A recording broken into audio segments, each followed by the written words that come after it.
जिंदगी बन के हमार फिर तू ही दगा देला। नींद आइल मगर तुरंत तू ही जगा देला। प्रीत ला मनवा मोर कहिए से बेचैन रहल। मिला के आँख नजर तू घुमा लेला। दुगो प्रेमी के बीच प्यार मोहब्बत भइल बा। आज वो प्रेम में धोखा भइल बा तो प्रेमी जौन बा भगवान के दोष देता कि हे प्रभु जी रउआ ऐसन हमरा के दिल ना बनैले रहती और ना केहू से प्यार मोहब्बत होई। का कहत रहा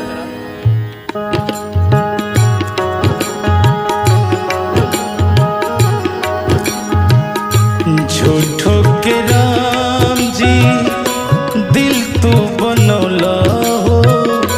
झूठो के राम जी दिल तू बनौला हो। ऊपर से प्रीत के रोग तू लगौला हो। ऊपर से प्रीत के रोग तू लगौला हो। झूठो के राम जी दिल तू बनौला हो।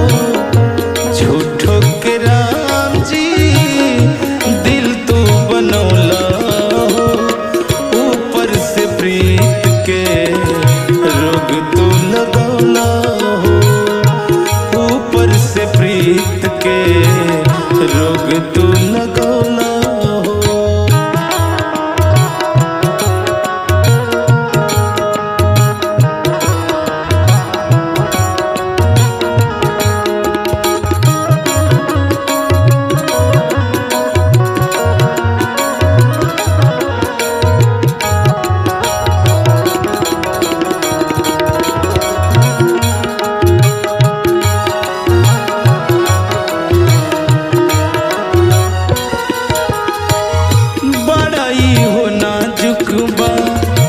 इचको न दम्बा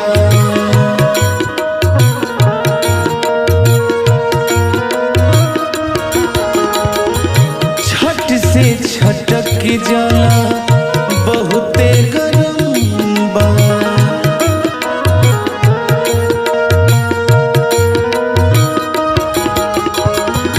बड़ाई हो नाजुक बा इचको न दम्बा। से छटक जाला बहुते गरम बा। एगो त माटी के खिलौना बनौला हो। एगो त माटी के खिलौना बनौला हो। ऊपर से प्रीत के रोग तू लगौला हो। ऊपर से प्रीत के रोग तू लगौला हो। जय हो।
तू